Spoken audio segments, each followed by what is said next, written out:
حضرت عمر فاروق اپنے مزاج کے لحاظ سے سخت تھے، اصول پسند تھے، کوئی آدمی قریب نہیں جا پاتا تھا، لیکن جہاں مقام ادب آتا تھا تو حضرت عمر بھی وہاں جھک جایا کرتے، جہاں مقام ادب آتا تھا وہاں جناب عمر بھی جھکتے تھے۔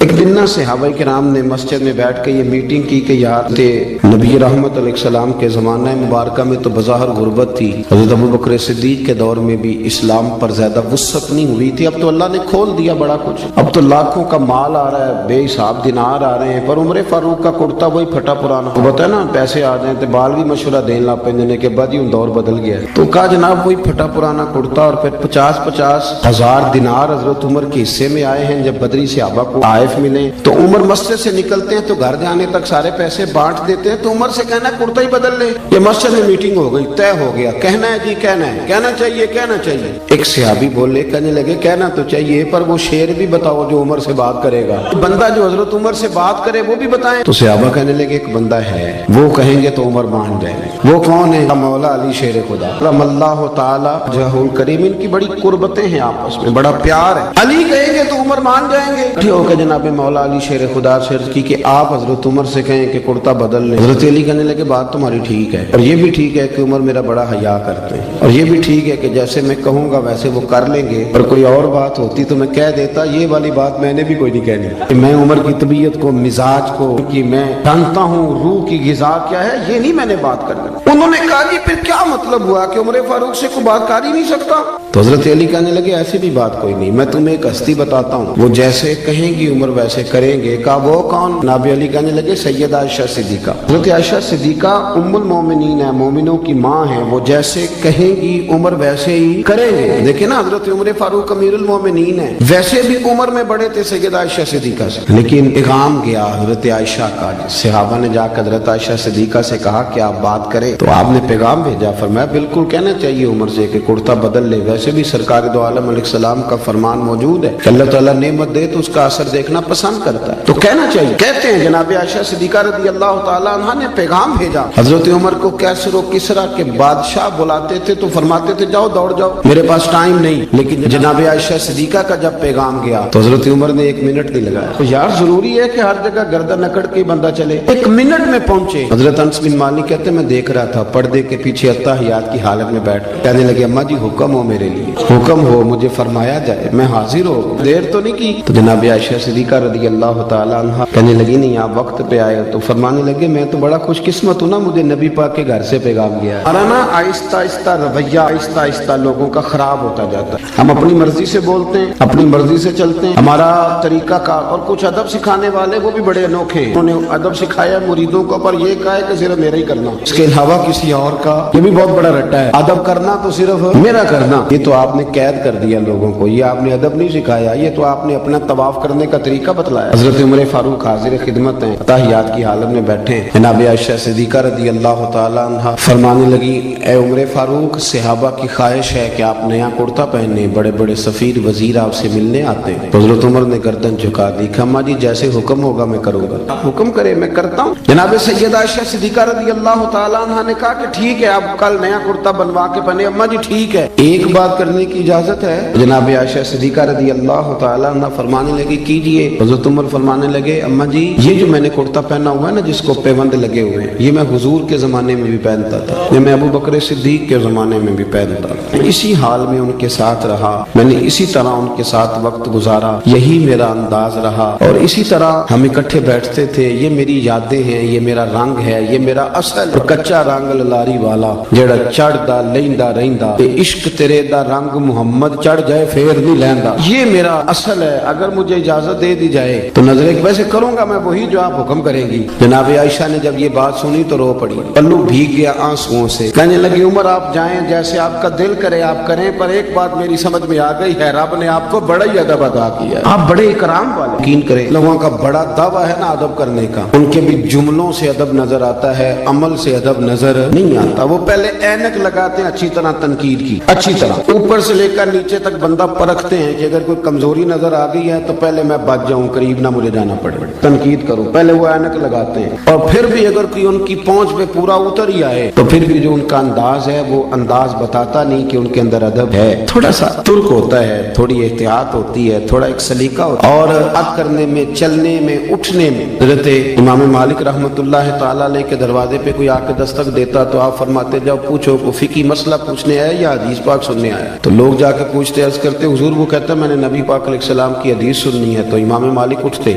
غسل کرتے، پھر جبہ پہنتے، پھر امامہ باندھتے، پھر خوشبو لگاتے، پھر ایک بندہ سامنے بیٹھا، آپ ذرا غور کریں، ایک بندہ سامنے بیٹھا حدیث پوچھنے آیا تو امام صاحب اس کے ساتھ نہیں بیٹھتے تھے بلکہ ممبر پہ بیٹھتے تھے، بن سنور کے سج کے ممبر پہ بیٹھتے تھے اور پھر کہتے تھے اب میں تمہیں رسول اللہ کی حدیث سناتا ہوں، اب میں تمہیں حدیث سناتا ہوں، یہ حدیث کا ادب ہے، یہ اس کا اکرام ہے، یہ اس کی تعظیم ہے۔ اپنی طبیعت میں ادب لائیں، بات کریں تو ذرا سنبھل کر، گفتگو کریں تو ذرا سوچ کر۔ جب آپ کسی کا اکرام کرتے ہیں، جب آپ کسی کا احترام کرتے ہیں، حضرت نظام الدین صاحب محبوب الہی رحمۃ اللہ علیہ سے آ کے ایک شخص نے کہا حضرت صاحب میرا پیر کامل نہیں، میں نے آپ سے بیعت کرنی ہے۔ تو آپ فرمانے لگے تجھے کیسے پتا چلا وہ کامل نہیں؟ کامل کا پتہ بھی تو کسی کامل کو چلتا ہے نا، پہلے تو نے یہ دعویٰ کیا ہے کہ میں کامل ہوں، اس لیے تو پتہ چلا نا۔ آپ فرمانے لگے کچھ شرعی قباحت، کہنے لگا جی نہیں شریعت میں تو کوئی ایسا مسئلہ نہیں، شریعت کے دائروں پر پورے اترتے ہیں۔ تو خواجہ نظام الدین صاحب محبوب الہی رحمۃ اللہ تعالی علیہ ارشاد فرمانے لگے تو اللہ کی رضا کے لیے اسی کی خدمت کر اور اسی کا ادب کر، تو ادب کر، تو خدمت کر، کامل نہ ہوا نا تو اللہ تیرے خلوص کی برکت سے اسے کامل کر دے گا، لیکن بید بھی نہ کر، توہین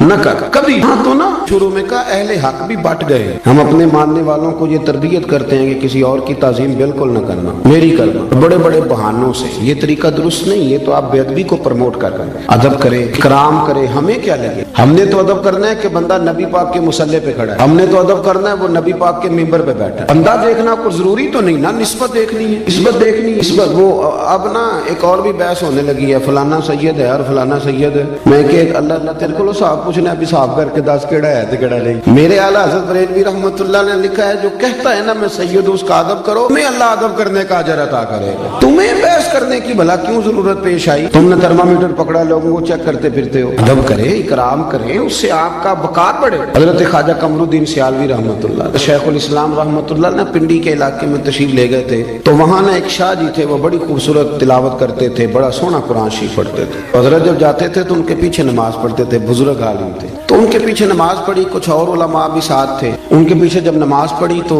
نماز کے بعد پتہ چلا کہ شاہ جی سے کوئی ایسی اہم غلطی ہو گئی ہے کہ نماز تو ہوئی ہی نہیں سرے سے۔ بزرگوں کا طریقہ تھا، کوئی عالم کے اندر غلطی محسوس کرتے تھے تو پوچھتے تھے کہ یہ آپ نے کام کی، اس کی کیا حکمت تھی؟ وہ ایک شاعر نے کہا تھا بھائی کچھ تو مجبوریاں رہی ہوں گی، کچھ تو مجبوریاں رہی ہوں گی، یوں ہی کوئی بے وفا نہیں ہوتا، کہیں تو کوئی تکلیف ہوتی ہے تو انسان بعض اوقات کسی طرف بڑھتا ہے، لیکن فٹافٹ ایک منٹ سے پہلے لوگ تنقید کرتے ہیں اور سانس نہیں لیتے، کھڑا ہی نہیں ہونے دیتے۔ خواجہ قمر الدین سیالوی رحمۃ اللہ تعالی علیہ نا سید صاحب کے پیچھے نماز پڑھی، عالم تھے، سید تھے، حافظ تھے، قاری تھے، غلطی ہو گئی اور غلطی اتنی واضح ہے کہ نماز ہی نہیں ہوئی۔ تو وہ علماء ساتھ تھے، وہ آہستہ آہستہ اشارے ہونے لگے کہ نماز نہیں ہوئی، نماز نہیں ہوئی۔ خواجہ صاحب رحمۃ اللہ علیہ فرمانے لگے پتہ مجھے بھی ہے نماز نہیں ہوئی، لیکن یہ عام بندہ نہیں، یہ سید زیادہ ہے، ان کو لقمہ دینا ہے تو میں کوئی جملہ تلاش کر رہا ہوں، کوئی لفظ مل جائے تو لقمہ دوں۔ خواجہ صاحب بڑے منطقی فلسفی تھے، پر بعض ادب والی جگہ ہوتی ہیں جہاں منطق فلسفے ختم ہو جاتے ہیں۔ ادب ہی دیکھیں نا، اعلیٰ حضرت سے بڑا منطقی فلسفی کوئی نہیں۔ جب ان کا کلام پڑھتے ہیں تو یوں لگتا ہے کہ لفظ خود اعلیٰ حضرت کے سامنے کھڑے ہو جاتے تھے کہ مجھے لکھو۔ اب ذرا دیکھیں تو یہ ایک سیل رواں ہے، لیکن جب سادات کی بات آئی، جب ادب کی بات آئی، جب بات ختم ہو جاتی ہے نا تو پھر بندہ کہتا ہے کیا ہی بات، لفظ ختم ہو جائے تو پھر بندہ کہتا ہے اعلیٰ حضرت بھی فرماتے ہیں کیا بات رضا اس چمنستان کرم کی، ہرا ہے کلی جس میں حسن اور حسین پھول۔ خواجہ صاحب رحمۃ اللہ تعالی علیہ کہنے لگے یہ عام بندہ نہیں نا، سید ہے اور عالم ہے، ان کو لقمہ بھی دینا ہے تو ذرا ہوش سے دینا ہے، ادب سے دینا ہے، ادب سے۔ کہنے لگے ٹھہر جاؤ ذرا، مجھے لفظ تلاش کر لینے دو، کوئی لفظ ملتا ہے تو پھر شاہ جی کو بتاتا ہوں کہ نماز نہیں ہوئی۔ تھوڑی دیر کے بعد فرمانے لگے لو بھائی علماء کرام لفظ مل گیا، میں شاہ جی کو لقمہ دینے لگا، جیب سے 100 کا نوٹ نکالا، آگے بڑھے، شاہ جی کو نذرانہ دیا، پھر ہاتھ چومے اور دیکھو لقمہ دینے کا انداز۔ فرمانے لگے شاہ جی آپ نے نماز پڑھائی ہے، مزہ بڑا ہے، نماز آپ نے پڑھائی ہے، مزہ بڑا ہے،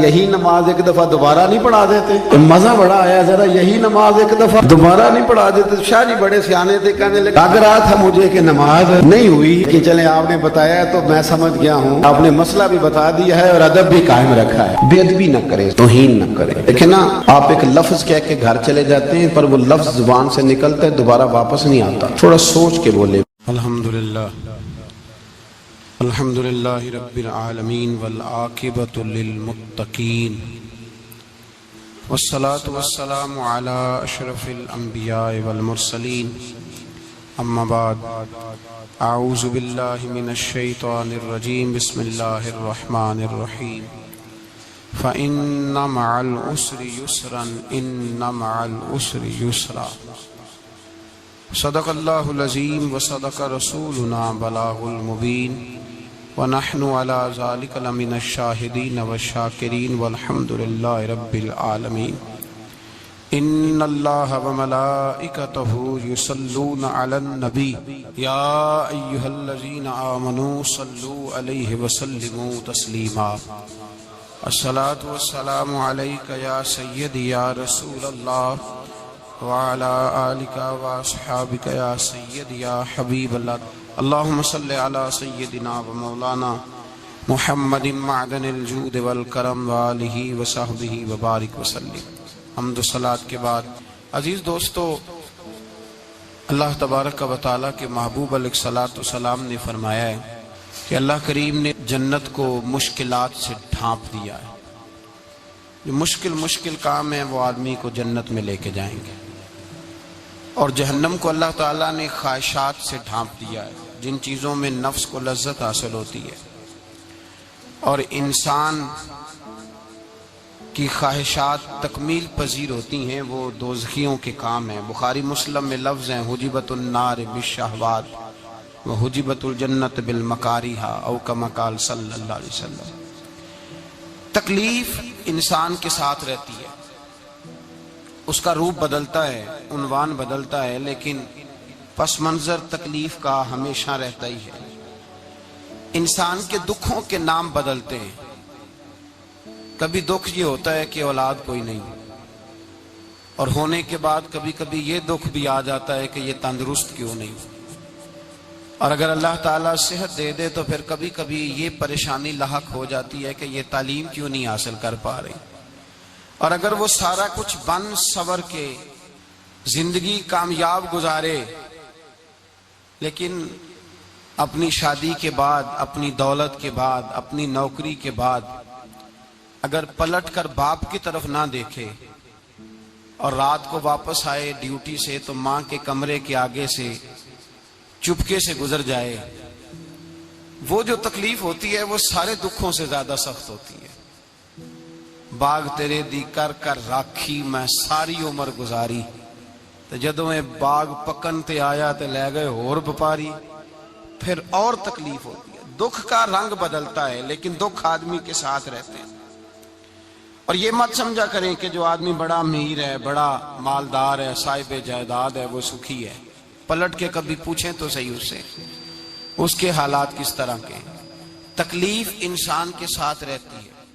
غریب شہر تو فاقوں سے مر گیا، لیکن امیر شہر نے ہیرے سے خودکشی کر لی۔ یہاں امیر غریب ہر آدمی تکلیف میں، لیکن اہل ایمان کو جو رب تعالیٰ نے حکم ارشاد فرمایا وہ بڑا پیارا ہے اور بڑا میٹھا ہے اور بڑا سمجھنے والا ہے۔ اللہ تبارک و تعالیٰ نے مشکلات ہر آدمی کے ساتھ، لیکن ایماندار کو، رسول اللہ صلی اللہ علیہ وسلم کے غلام کو، نبی پاک کے کلمہ پڑھنے والے کو جو رنگ عطا کیا ہے وہ بڑا منفرد ہے۔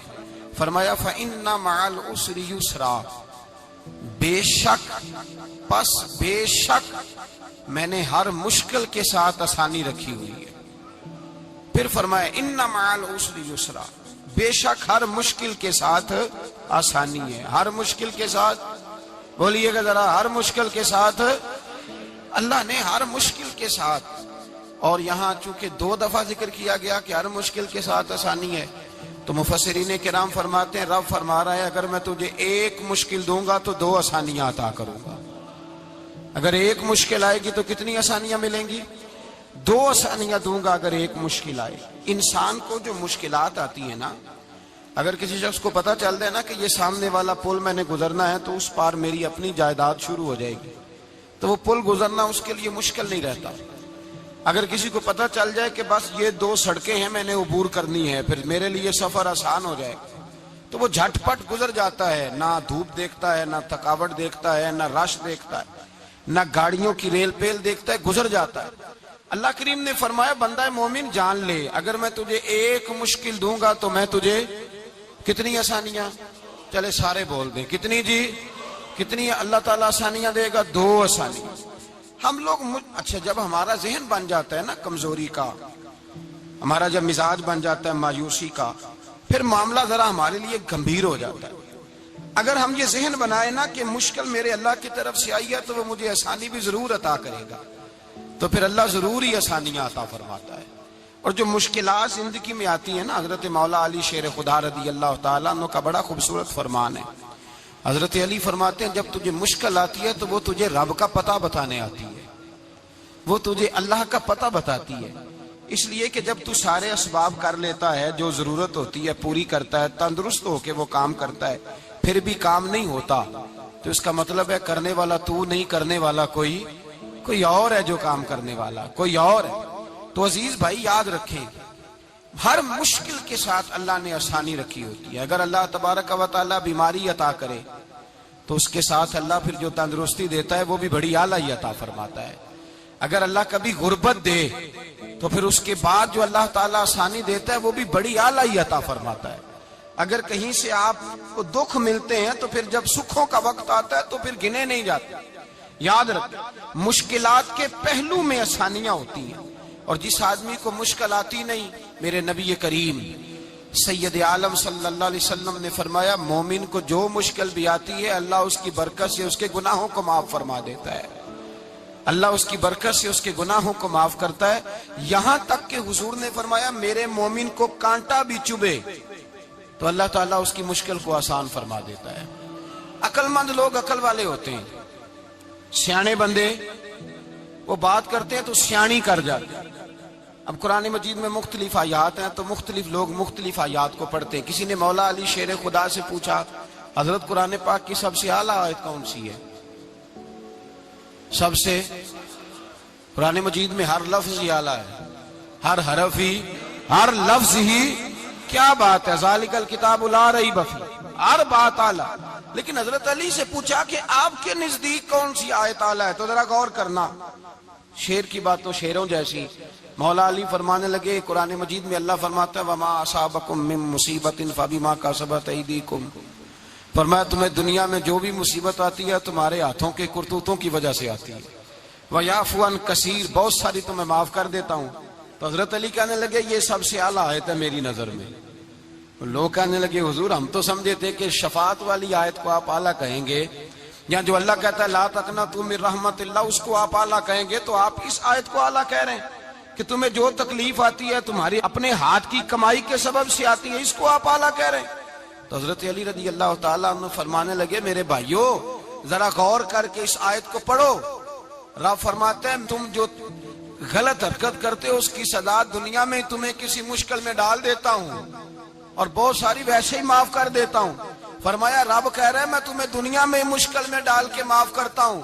آپ فرمانے لگے میرا رب ایک جرم کی سزا 2 دفعہ نہیں دے گا، جسے دنیا میں سزا دے گا پھر قیامت میں بے حساب ہی معافی عطا فرمائے گا۔ پھر قیامت کے دن اللہ اسے دوبارہ سزا، یہ اس کے قانون رحمت کے خلاف ہے۔ یہ غور سے بات سنیں، یہ اس کے قانون رحمت کے خلاف کہ اللہ تبارک و تعالیٰ 2 دفعہ سزا دے۔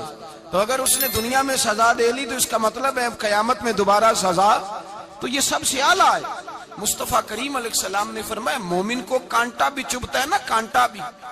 2 بزرگ بیٹھے تھے، ایک حضرت احمد رحمت اللہ علیہ اور ایک حضرت شرف الدین منیری رحمت اللہ علیہ۔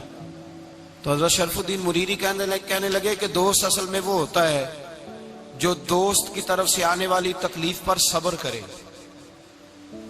جو اللہ کی طرف سے آنے والی تکلیف پہ صبر کرے وہ اللہ کا محبوب ہوتا ہے۔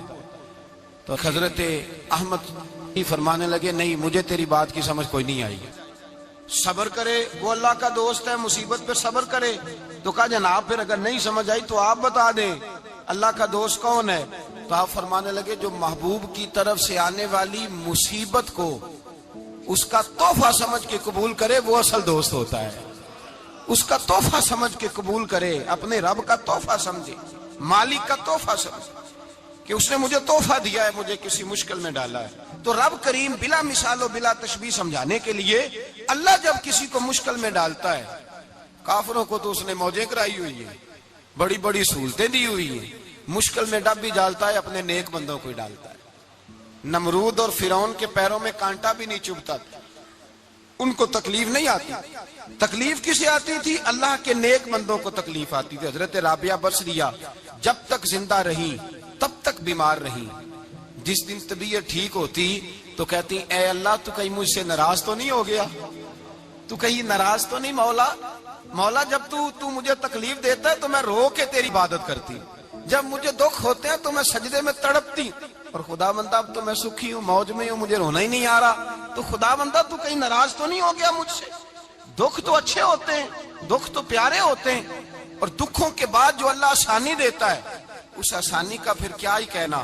اس حضرت ایوب علی نبینا علیہ الصلوۃ والسلام بیمار رہے، 60 سال اللہ نے تندرستی دی۔ کتنے سال بولے؟ 60 سال، غور کرنا بات پر، 60 سال علیل رہے، پھر بیمار ہو گئے، 18 سال ہو گئے بیمار ہوئے۔ زوجہ کہنے لگی دعا کر لیں آپ کو اللہ صحت دے دے۔ ہمیں اگر کوئی بندہ پوچھ لینا کہ بھائی کبھی کوئی خاص بات تو سناؤ، تو ہم جو ساری زندگی سکھ کے ساتھ سوئے ہوتے ہیں وہ بات نہیں سناتے، وہ جو ایک رات درد سے نیند نہیں آتی اس رات کا قصہ سناتے ہیں، کہتے ہیں وہ میرے الٹے دانت میں درد تھا تو میں ساری رات سو نہیں سکا۔ او بھائی جو ساری زندگی سویا ہے اس کا تو ذکر نہیں کر رہا، اور ایک رات